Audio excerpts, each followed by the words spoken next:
Who thought Elon Musk's futuristic Cybertruck, designed for off-road adventures, would end up as a combat vehicle in the Russian-Ukraine war? A sci-fi fantasy turned into a jaw-dropping reality when two Cybertrucks mounted with machine guns were sent to Russian troops on the Ukrainian front. Elon Musk, you watching this? Cybertruck's first real-world test is now a battlefield. But can we really turn the Tesla electric truck into a tactical vehicle? It may sound crazy, but the concept is really intriguing. Ultra-hard stainless steel exoskeleton, similar to what SpaceX uses for Starship, provides a good base for armored vehicles. It's nearly impenetrable, capable of withstanding gunfire and even explosions. But beyond its toughness, the Cybertruck's electric engine makes it silent, a perfect tool for stealth operations. Imagine the front line in Ukraine, a Cybertruck silently rolling through contested areas, a tactical ghost, where the enemy has no idea what's coming. But how does it compare to the tried and tested armored vehicles currently in use? At first glance, MRAPs are equipped with heavy armor, designed to withstand explosions and ambushes, while the Tesla Cybertruck offers something different: speed, stealth, and electric efficiency. But here's the catch. MRAPs are designed for high-threat environments with their heavy armor and V-shaped hulls to deflect IEDs and landmines. The Cybertruck? Not so much. It might ace the stealth mission, but surviving a full-scale blast? That's a job for the MRAP. Now, let's look at what makes this truck stand out in terms of logistics. In the Ukraine war, fast and efficient supply lines have been critical. The Cybertruck's impressive towing capacity of 11,000 pounds allows it to haul artillery, like the M777 howitzers, across the battlefield without the constant need for refueling. This has a direct impact, reducing the logistical burden that diesel-powered vehicles pose and allowing for quicker, more frequent resupply missions. No more waiting around for fuel tankers. On top of that, its silent electric engine makes it an ideal candidate for covert night operations, transporting supplies, or evacuating the wounded soldiers without the giveaway rumble of traditional engines. But the more intriguing question is, could the Cybertruck evolve into a fully autonomous combat platform or a land drone? With its advanced steering and off-road systems, it could easily transform into a weaponized drone, roaming the battlefield and delivering firepower remotely, taking the danger away from human soldiers. Still, it's only an electric vehicle. Sure, it has all the cool factors, but electric vehicles have their quirks, like short battery life, high costs, and oh yeah, they hate cold weather. Imagine trying to charge your Cybertruck near the front lines with no charging station in sight, or watching your range plummet because it's freezing outside. Not exactly the reliability you'd want in a combat zone, right? Then there's the weight. The Cybertruck's heavy batteries mean it uses more energy just to move around. Great for city drives, but not so much in a fast-moving battle.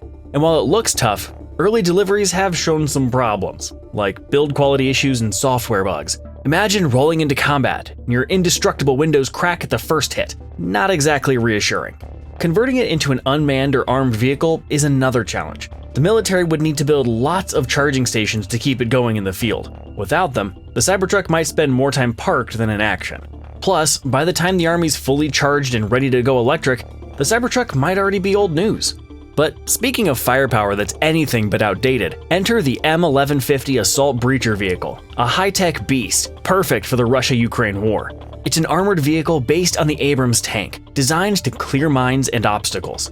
Equipped with mine-clearing line charges, MIC-LIC, and a full-width mine plow, it can create safe paths through heavily mined areas. Ukraine already uses the ABV to breach Russian minefields, allowing armored and infantry units to advance safely. Its powerful engine keeps pace with fast-moving operations, making it a key player in breaking through fortified defenses. The M1150 is also particularly effective in operations like the Battle of Kursk, where constant breakthroughs of heavily fortified enemy defenses are needed, whether clearing minefields, dismantling Dragon's Teeth barriers, or breaking through other defensive structures. But this isn't just a single mine-clearing weapon which is effective. There's also an MV4, another high-tech weapon performing similar functions. The MV4 Mine Clear device is a lightweight, remote-controlled robotic vehicle designed for demining and explosive ordnance disposal. It can clear up to 16,000 square feet of land per hour and withstands detonations from anti-personnel and anti-tank mines. In Ukraine, the MV4 has been used to safely prepare land for military operations, helping to remove landmines and unexploded ordnance in areas heavily mined by Russian forces. With local production now underway in Ukraine, repairs and parts replacement are more efficient, ensuring these machines stay operational. This boosts Ukraine's demining efforts, vital for protecting both military forces and civilians in reclaimed territories. But clearing mines is only one part of staying ahead on the battlefield. Gathering intelligence is another. That's where the Black Hornet drone comes into play. This is a nano drone used for close-range reconnaissance by Ukrainian forces. Weighing under 2 ounces, it is compact, stealthy, and can navigate tight spaces such as buildings and trenches. Its small size and quiet operation make it nearly undetectable, providing Ukrainian troops with real-time intelligence on enemy positions without being easily spotted or heard. In Ukraine, the Black Hornet has proven effective in urban warfare, where it has been used to scout enemy positions inside buildings and trenches. Ukrainian operators have reported that its ability to approach within meters of enemy forces undetected has saved lives by preventing ambushes and gathering critical information ahead of assaults. But let's be clear, this isn't your average drone flying around. The Black Hornet is a precision, elite, high-tech marvel used not by regular infantry, but by the elite Special Operations Forces. Its capability to switch between daylight cameras and thermal imaging allows for continuous surveillance during both day and night operations. But wait, there's more. Say hello to the Saab Skeldar S-100. It is a vertical takeoff and landing UAV designed for surveillance and reconnaissance. While it has been proposed as a solution for round-the-clock monitoring in Ukraine, it may not be the most practical choice for the Ukrainian battlefield. Its high cost, exceeding 100,000 euros, limits its feasibility, especially when more affordable and versatile drones are widely available. Ukraine can benefit from cheaper, more agile drones that can be quickly deployed and replaced. Our next pick is active camouflage, a technology aimed at reducing the visibility of tanks and other military vehicles on the battlefield. The Nakidka camouflage system aims to reduce the thermal, radar, and infrared signatures of military vehicles like the T-90M tank. Introduced in 2006 and now in serial production, Nakidka features a radar-absorbing material designed to enhance vehicle survivability by reducing its visibility to modern guided weapons. In the Russia-Ukraine war, Nakidka-equipped T-90M tanks were deployed but captured by Ukrainian forces in Kharkiv and Donetsk. While Nakidka offers significant stealth benefits, incidents where these tanks were destroyed by weapons like the Javelin missile underscore the limitations of such technologies under intense combat conditions. What if I told you the M113 armored personnel carrier made a comeback as a robotic combat vehicle? Yes, you heard it right. Developed by BAE Systems, was featured in the US Army's Edge 22 demo, showcasing a remote weapon station armed with laser-guided rockets. Equipped with advanced optics, sensors, and AI integration, this platform enables semi-autonomous operations. With no onboard crew, it enhances battlefield survivability and lethality while reducing risks to human soldiers.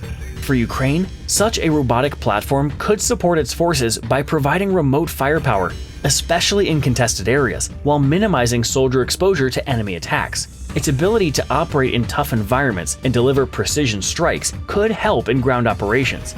But right now, these M113s are on the battlefield as a vital direct infantry support. They can't fully replace the boots on the ground. Yet, imagine the impact of robotic M113s during maneuver defense, especially when repelling Russian assaults with infantry and tanks. They could become a key player in turning the tide of battle. One step ahead of these unmanned vehicles, we find laser weapons. Once science fiction is now a reality.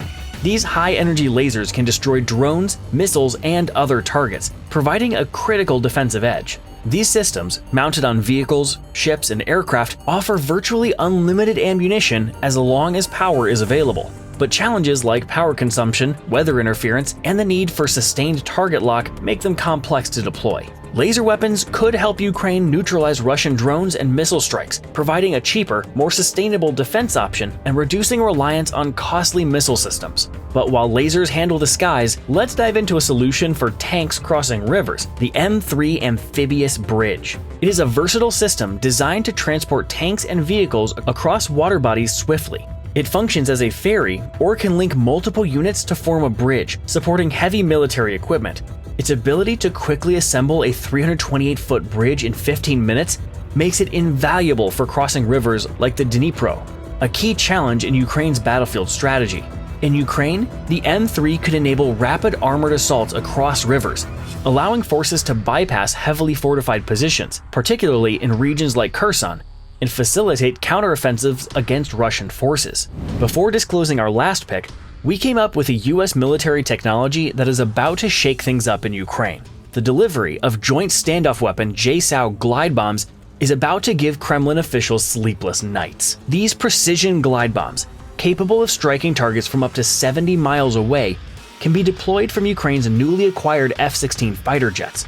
With their retractable wings, they glide silently toward their targets, ensuring a stealthy approach.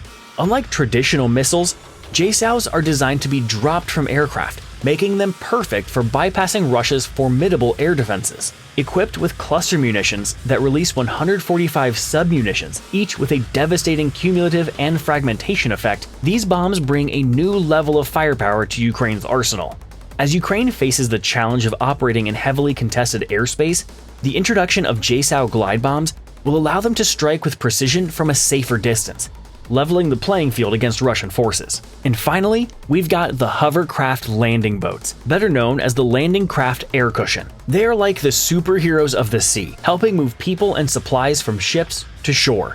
They can reach many more beaches than regular boats and do so much faster, making them perfect for transporting loads inland without needing a pier. But they do have their quirks. LCACs are very sensitive to the weather. Rough seas can make it tricky for them to operate. Plus, their inflatable skirts, which keep them floating, can be easily damaged by fire or explosions. This means while they are fantastic for building support on safe beaches, they aren't the best choice for dangerous landings or during a fight. In Ukraine's current situation, using LCACs might not seem necessary, but in regions like Crimea, where landing sites can be controlled, these hovercraft could be a game changer for quickly moving troops and supplies. Plus, they're vital for protecting internal waterways, like the Dnipro River. Which high-tech weapon should Ukraine definitely get? Share your thoughts in the comments, and don't forget to subscribe.